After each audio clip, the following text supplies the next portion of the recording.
What's up, guys? Welcome back to my channel. I'm Bryce, and today I'm going to read in chapter 15 of the Parker Inheritance.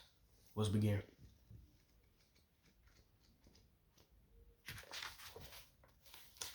Chapter 15. Candace followed Brandon through his house, then up a flight of creaky stairs. She clutched the DVD and the letter she had just snuck out of her bedroom. "Thanks for not saying anything to my dad," she said.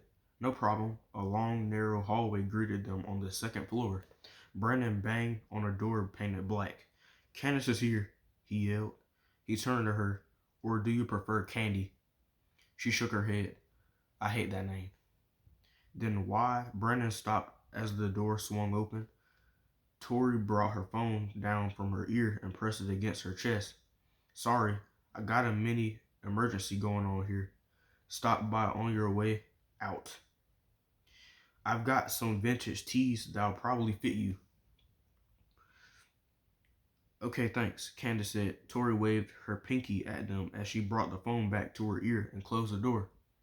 "Mom's been asking her to clean out her closet for months. You're lucky there's some really good stuff in there, I guess." He walked to an open door at the end of the hallway. The room smelled like mothballs. "Like I said, the computer's really old." "It's okay." Candace sat on the edge of the small bed. As she patted the purple comforter, she considered the question Brandon hadn't finished asking in the hallway. Why did she let her father call her by a name she didn't like? Maybe it was for the same reasons Brandon hid his girl books. It was just easier that way. Candace looked up to see Brandon staring at her. "Ready to get started?" "Already booted it up." "Oh, okay." She handed him the DVD. "Did you try a search for James Parker yet? Or did you flip through the yearbook to see if you could find him?" A confused look came across his face. "Of course not," he said. "I was waiting for you." The video tribute to Coach Washington was a little less than 10 minutes long, mostly consisting of interviews with past teachers and students and narration over old photos. There was no mention of the secret tennis game, and nothing at all that seemed related to the first clue, not until the last 30 seconds of the video. "Freeze it," Candace said. "That's the answer." Brandon stopped the video. "What, baseball?" "Well, it's at least part of the answer." Candace pulled out the letter. "The clue says Coach Washington idolized a team in a sport other than tennis." Brandon rewound the video, then played it back. "Coach Enoch Washington loved many things," the character said. The narrator said, my bad. "First baseball as a youth, then track and tennis in college and beyond. But truly it was his family he loved more than anything else in the world. They were his everything."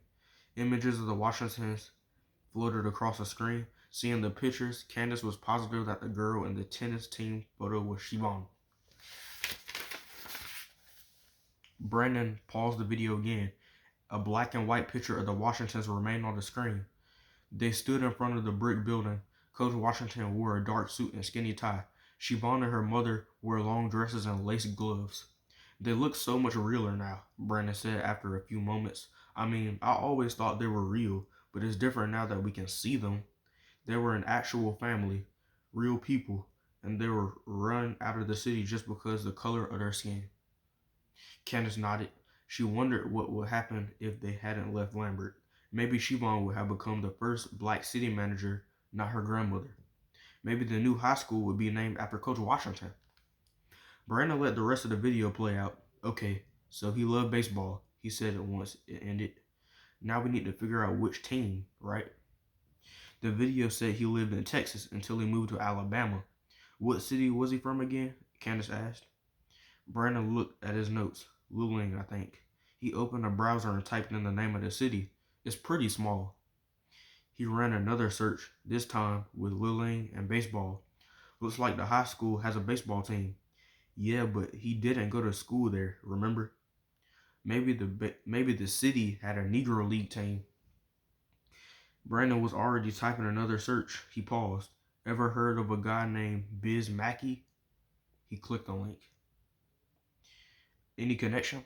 Brandon scrolled down the page. Mackey played on a team called the Luling Orioles in 1916.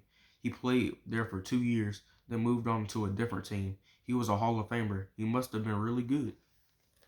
Coach Washington would have been, what, 8 years old in 1916? Candace slid to the edge of the bed so she could see the screen better. The Luling Oilers, that must be the answer. Candace bounced on the mattress, the smile wide on her face. This felt even better than solving one of her strategy games. At the rate she was going, she had this puzzle solved before the end of the weekend. After doing a little more digging on Biz Mackey and the Luling Oilers, they shifted their attention to James Parker. According to his Wikipedia page, Parker grew up in Mississippi. After leaving the military, he went to the engineering and construction business in Colorado before branching into other industries and eventually became a multimillionaire. He was a shrewd businessman, but he also gave a lot of money to charities and supported scholarships through his foundation. Then one day, without warning, he sold off all his stock and disappeared. He was eventually declared dead. He didn't have any relatives or will, so the government absorbed all the assets they could find. Parker was estimated to be worth over $120 million, but the government could only locate half of the amount. Candace pointed at the screen. They couldn't find everything. She began to pace the room. That must mean the rest of the money is hidden somewhere, or maybe they just couldn't find it. Stop being so skeptical. We're on to something here. But this doesn't have anything to do with the clue, Brandon said. Don't you think we should get back to the reading about Biz Mackey or the Luling Oilers? Candace shook her head. I know it's not a clue, but it feels too important to ignore. Strategy games are like that all the time, intentionally misleading the reader. Maybe James Parker is the real mystery. She plopped back down on the bed. Plus, understanding the mind of the guy behind the mystery puts you that much closer to solving it. She read that in a detective book once. They kept searching the web for James Parker. Some websites added a few small details, but nothing substantial. Brandon sighed as he stood from the desk. I'll say this, he doesn't look like I expected. I thought he looked, well, crazy. He paused. Not that there's anything funny about mental illness. It's just, don't worry, I know what you mean, Candace said. Crazy was one of the words her father absolutely hated, but Candace hadn't yet been able to get it out of her vocabulary. Plus, she agreed with Brandon. She had expected the letter writer to be a guy with a wild beard and unruly hair, like those men who lived in the woods and didn't use technology. But James Parker looked normal for the most part. His black and white photo on the Wikipedia page reminded her of Professor Xavier from the old X-Men movies. You know, Professor X, Charles Xavier. Yeah. And other photos where he had hair, it was a short and white. He seemed to be more tan than pale, with freckles or faint sun spots on the bridge of his nose. He never smiled in any of his pictures. But it was his eyes that were the most striking. They were big and gray, round, angry, like he was daring someone to start a fight. There was a knock on the door. They looked up to see Tori holding a bag of clothes. Your mom called. She said it's time for you to come back home. It's been an hour already? Candace asked. More like an hour and a half. She peeked at the computer. Do I even want to know what you guys are up to? Thanks for the clothes. Brandon took the bag and softly nudged his sister out of the room. We'll be finished in a second. Okay, I'm heading to Claudia's, Tori said, and leave the door open. Mom's downstairs. Nothing's happening, Brandon said. I know, dummy, but the rules are the rules. Candace repeated Tori's words in her head. What did she know? That nothing was happening between them, or that Brandon was gay? Candace was thinking so much, she almost dropped the bag of clothes when Brandon tossed it to her. I guess you'd better go. In a second, she put the bag on the bed and picked up the letter. Do a search for James Parker, Colorado, and Solara plant. Brandon typed in the words and began the search. We've got a hit. He scrolled through the article. Something called the Economic Development Commission was responsible for getting the plant to Denver, Colorado. Parker was the president of the board. He looked at Candace. They moved the plant from Lambert, South Carolina. See? Okay, I admit it. James Parker probably sent the letter. He leaned back and closed his eyes. We should go through the yearbook tonight. Maybe there's another clue there. I'll take the yearbook. Why don't you watch the video again and see if you can find anything? Call me as soon as you figure something out. He nodded. What about the Washingtons? We should probably do another web search for them too. I'd already tried at home, Candace said. She had borrowed her mother's phone a few days before to try to find them on the internet. Nothing popped up, which is crazy given their names. Brandon snapped his fingers. Where's the yearbook? She handed it to him. What are you thinking? That we misspelled her name? No, looking for Siobhan's middle name. He found her name in the book. Siobhan Mildred Washington. He quickly ran the search online using her full name. I think I have something. It's a memorial page. He looked at the yearbook and then back at the screen. I'm pretty sure it's her. Candace studied the photo on the screen. This older version of Siobhan Washington was grayer with more wrinkles.